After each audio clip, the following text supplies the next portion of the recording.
to my channel. My name is Paige. If you've never seen my face before, please consider subscribing before you leave. Also, if you enjoyed this video, please make sure to give it a big thumbs up. We're doing a very highly requested video, and it is all about my breastfeeding journey and the tips and tricks that I have to share with y'all. If you cannot tell, I do have on my Solly baby wrap just in case I have to go grab baby girl out of her swing. She's in her second leap, started yesterday, and today she is just a little on the clingy side. So she did fall asleep in her swing, and I'm gonna let her sleep as long as she will in that swing, which normally isn't very long, so we got to get the show on the road. But in case she wakes up, we're just going to put her in this wrap and we're going to keep it moving. First and foremost, I am not an expert. I am not a lactation consultant. I am not a doctor or nurse or any kind of health care professional whatsoever. But I feel like there were so many things that I went through with my breastfeeding journey, and I'm still going through it. Should be 2 months tomorrow, and I could just cry just thinking about it. But there were a lot of things that I just wasn't aware of, even with my research that I done before I even went into labor, because this was something that I knew I wanted to do for my baby. I knew that it was going to be hard, and I don't think I really knew exactly how hard it was going to be, but I want to be your backbone. I want to be your support that you need, because sometimes it will be so difficult to the point that you are ready to quit in any moment's time, and your loved ones may be like, okay, yeah, go ahead. Or maybe you come from a family that's never breastfed before and doesn't understand, so they're not going to give you the support that you need. I want to be that support for you, because it is super important, because just when you feel like you want to quit, that's when everything gets better. So you just have to keep on keeping on. But also understand that if you are not physically able, or you just don't want to breastfeed, then that is fine. As long as your baby is fed, that is totally okay. I could care less as long as that baby is getting the nourishment that it needs. So breastfed, formula fed, as long as it's fed, that's all that matters. So we're just gonna make that disclaimer. But jumping on in, I wanted to share some things that worked and didn't work for me, things that I had no idea that I needed or even was a thing. So let's go ahead and jump on into it. Thankfully, one problem that we did not have, I guess immediately on in the hospital, was latching on. She immediately knew what a nipple was and she was ready to go. But our problem was she wasn't getting on it good enough. Like, she didn't have enough of it in her mouth. And when a baby's so tiny like that, you're a little intimidated, especially when it's your first, of how, I guess, handling, like how much handling you can do.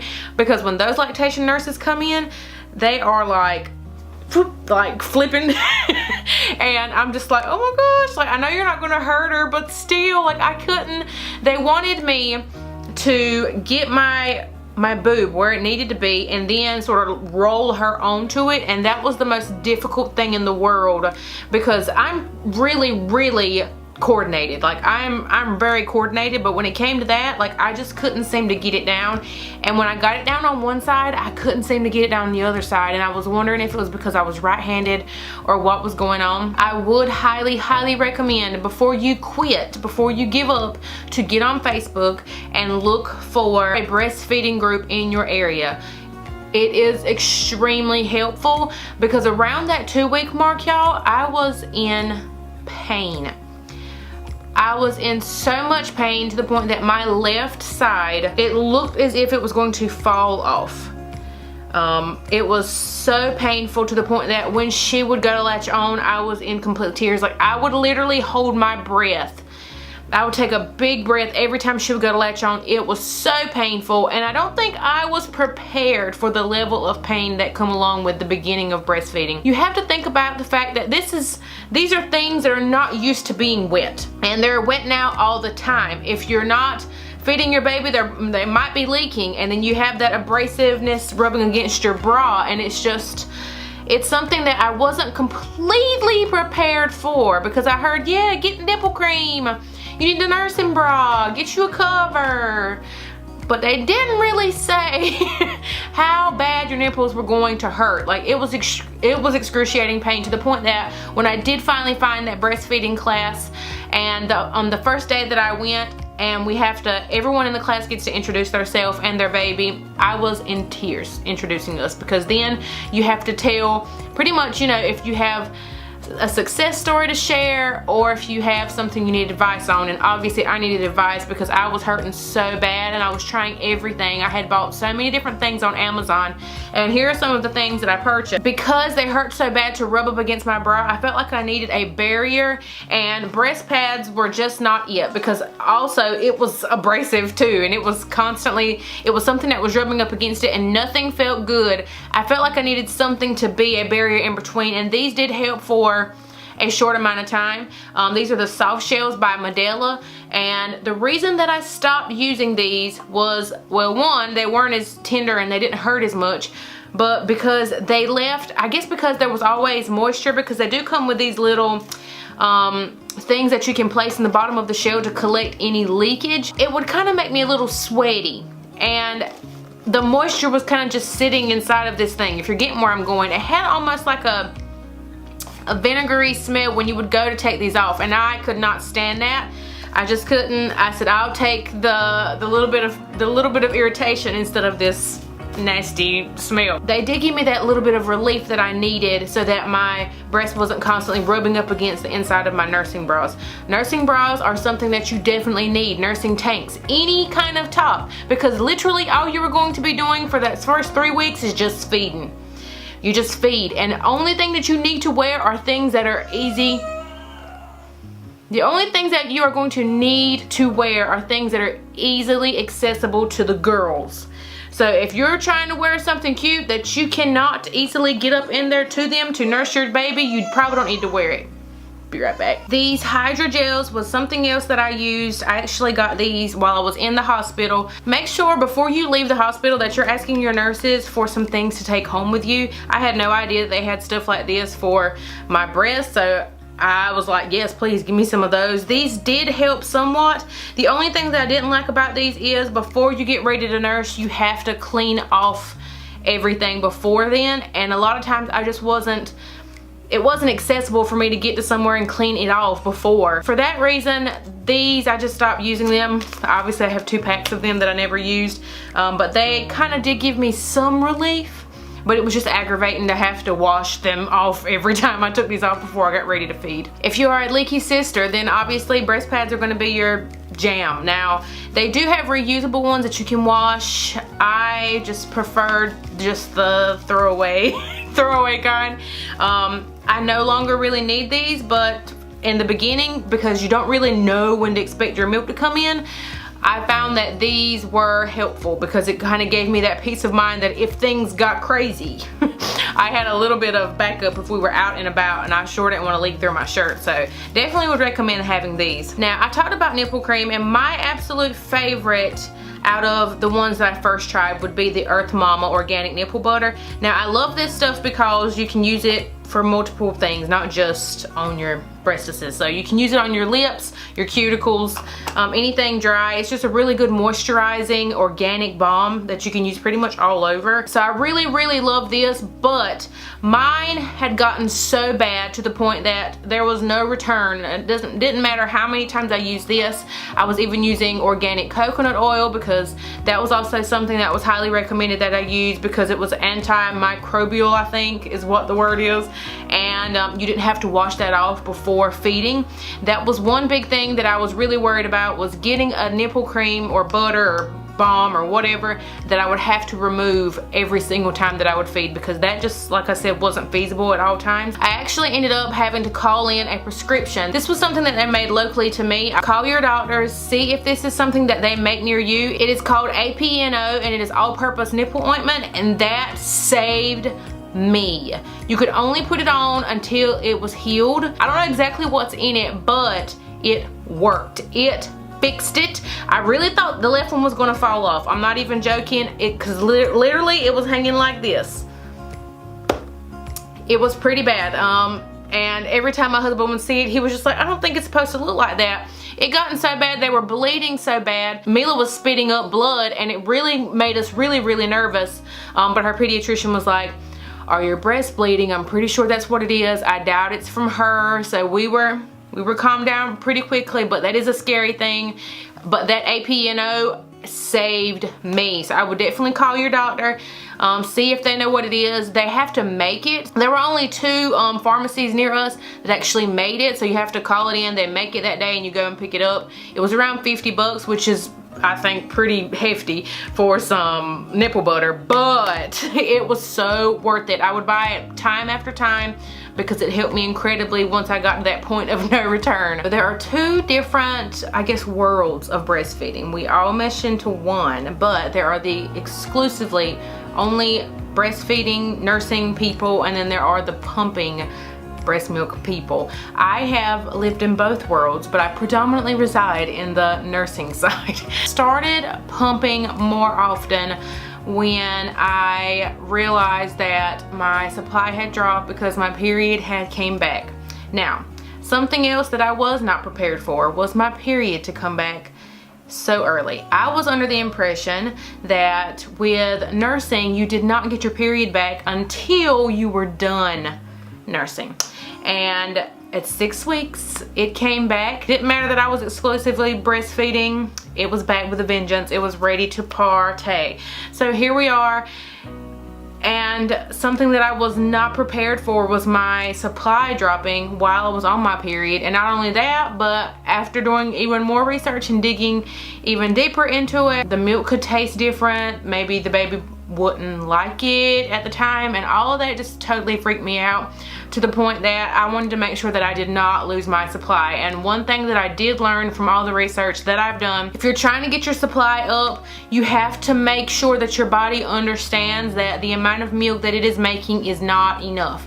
And a lot of times your baby will do that, and that's what cluster feeding is when they need more. It will pretty much be a signal to your body like, okay, it's almost like you're replicating cluster feeding when you're pumping after feeding. So the way that I was taught to get your milk supply up is after you nurse to pump. Even if you're not seeing anything from when you're pumping, it's just going to signal your body that, hey, we need more milk. They're empty, we need more. It would fill them more quickly. So I would wait till about an hour after I had fed her, and then I would pump. Or if for any reason, if 3 hours came up and I wasn't with her or I wasn't able to feed her, I would make sure that I was pumping then. Regardless if she was eating or not, I needed to make sure that my body knows that, okay, we are going to empty this out because we need to refill it again. I didn't want my body to get confused thinking, oh wait, she didn't eat right now, so maybe we should slow down on the milk supply.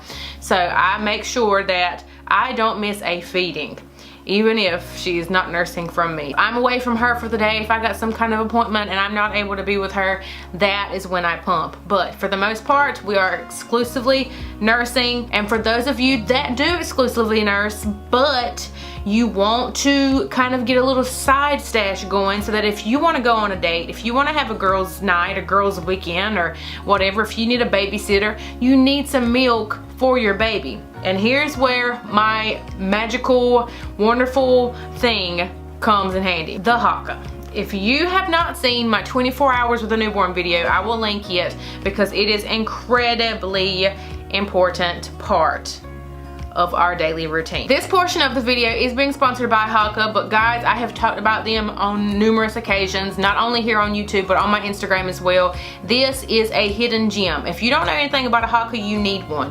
You desperately need one. If you are nursing, this is going to be your breast friend because this helps you get a little side stash going without pumping, without any extra work. If you've pumped before, you know it is time consuming and it's extra. If you're already nursing, that's an extra step that you don't want to have to take because nursing by itself is a job. And then when you pump, that's a job. So why give yourself 2 jobs if you don't have to?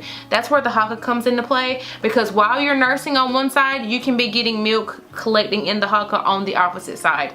Because all it's going to do is collect your letdown. It is not painful. It is not time consuming. You don't really feel it. I mean, it's literally, you're already nursing. Why not go ahead and stick it on there? The suction's really good if you put it on correctly. The suction is really good. So if you got a kicker or your child's hands is like reaching all over the place, I haven't had a problem with her kicking it off or knocking it off because I put it on correctly. And the correct way to put this on is you have to flip this over the flange at the top. You can't just stick it on and try to, no, you have to flip this over. So for the demonstration, I totally just went and stole the ornament off the tree. just so I can show y'all. Okay, so this is how it's gonna work. We'll put it to this side because, okay. So you flip this part over. Now, I would highly recommend attaching this before you attach your baby. So as soon as you start nursing on that side, your letdown begins and you already got it there ready to collect. So you flip it over and you're going to squeeze the bottom of it. Now, with your other hand, you're going to get your breast the way that you need it, whatever direction you need it to go in. Then you're just going to put it over, and before you release the bottom, you're going to flip the top over and then release. And there you go. And you will be able to put that milk aside in a bag or a bottle for whatever you want to do. My method of collecting milk with the Haka is I have a bottle that I keep in the fridge throughout the day, and I continue to add any Haka milk into that bottle until it reaches the amount of ounces that I want to put away in a bag in the freezer.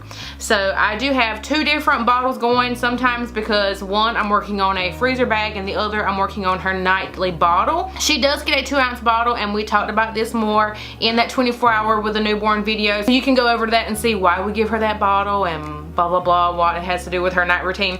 But highly recommend these. I do have 2 of them. If for some reason at night while we're in the bed, if she were to just keep on sleeping and miss a couple feedings and I am like really engorged and needing to drain the veins, these are I'm telling you, your best friends. You just hook these suckers on and let them drain. And I also will keep a bottle on my nightstand with a lid so that I can pour these in. Some of the Hakas will come with a lid. It depends on which one you order. I will have some links down below for them. You can get it separately if there's a certain Haka that you want. There are a couple different ones that they offer. My personal favorite is the one that has the little suction cup on the bottom so that you don't accidentally tip this over. It is very easy to tip over. It's made out of silicone. I mean, it's just really easy to accidentally tip over. So the fact that this now has a little suction cup on the bottom, you can just stick it down to a table, put the lid on it. It is secure. It is not gonna get knocked over. Even in a fridge, if things are getting moved around and for some reason it gets tipped over, that lid could pop off. So this is like a double whammy. Make sure that you do not lose your milk, because y'all know this is liquid gold and this stuff is hard to come by. So I would hate for you to lose any of it. So I would recommend the one with the suction cup. This is just really a game changer. If you don't have one, they are incredibly affordable. Like I said, I will link them down below. Thank you so much, Haka, for sponsoring this part of today's video. I was already a fan before, so I really don't have anything else to say about them. Now I want to talk about a few different pumping things. Now obviously I've already talked about the Haka silicone pump.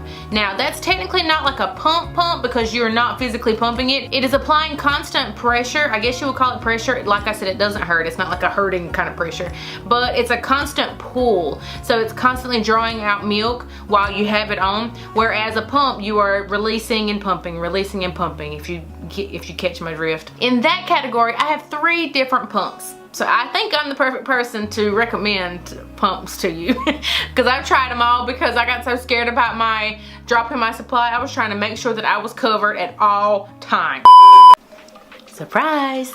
I'm doing a giveaway. So if you're interested in winning your very own game-changing Haka to just boost your breastfeeding game to the 1000%, look down below in the description box. I will have information on how you can win your own with the suction base and the lid, because like I said, that is crucial to you not losing any of that liquid gold. So if you're interested, make sure to check down below in the description box. Read very closely so that you are able to enter to win one of your very own Hakas. If you don't know how to do the whole insurance thing, it is Aeroflow breast pumps. Just Google that and you can just put your insurance information in and it'll tell you what you qualify for. That was the easiest thing for me to do, and they sent it right over to me, and it even came with a really cute bag that we've used for things other than just the breast pump parts. But I do highly recommend that. One thing that I think is crucial and that you need, unless you want to kill your back and neck, is a pumping bra. It is just as important as a nursing bra is, if not more important, because it's going to hold those pumps in place so that you can be hands-free. It is very important, especially if you are doing a power pumping session, which I was doing around the time of my period to make sure that I was signaling my body that I needed more. And I would do 1 power pump session a day, and I was doing these at around 11, 12 o'clock at night. and oh boy, it is ridiculous, but it works. You do 20 minutes pumping, 10 minutes rest, 10 minutes pumping, 10 minutes rest, 10 minutes pumping. And that's an hour, so you just sit there, and it would totally suck if you had to hold those pumps in place the entire time. That's when that pumping bra really comes in handy. Something else to help you get your milk good and flowing are some little packs. Now, I bought these for the ice pack purpose because I was just in so much pain in the beginning, and the ice really did, and the cooling effect of these really did help. But you can heat these up as well in the microwave, and the warmth can get your milk flowing. I have seen people say that they get more milk in a pumping session when they use something that's heated. You can obviously use like a heated wash rag or something, just put it on your chest, but I did buy these because they do have the hole there so that you can use these while you're pumping. These are made for that reason, so you can just heat them up and put them on and just go to town. And like I said, there's been research done that people say that you get more milk when you do that, but if you don't want to get these, you can just heat up some little towels or something that you have and use those. But I want you all to know that are watching this that no matter what method you've gone about to feed your baby, as long as your baby's being fed, I am super proud of you. This is definitely a hard journey, no matter what the outcome was for you. We are still trucking over here with the breastfeeding. My goal is to at least breastfeed until she starts popping teeth out of them gums. I just don't know if I'm gonna be able to take her biting me. My overall goal would be to reach 1 year old, but if sis bites me, I'm probably gonna have to cut her off. So, if you have any tips as far as when babies start getting teeth and breastfeeding, comment those down below. But I think, yeah, I think I might just peace out when she starts doing that. I hope this was helpful for you. Make sure to check the links down below. Once again, thank you Haka for sponsoring that part of today's video. I am a huge fan, and I know a lot of you are, of the Haka. It is a total game changer, completely game changer. If you don't have one, you need one. It needs to be on everybody's baby registries, on your Christmas lists, whatever the case may be. But I hope y'all enjoyed this. If you did, please make sure to give it a thumbs up. Leave me a comment down below if you have any questions about breastfeeding or anything, postpartum, whatever it may be. Leave those down below in the comment area. I will see y'all on the next one. Hope you have a beautiful and blessed day, y'all. Bye.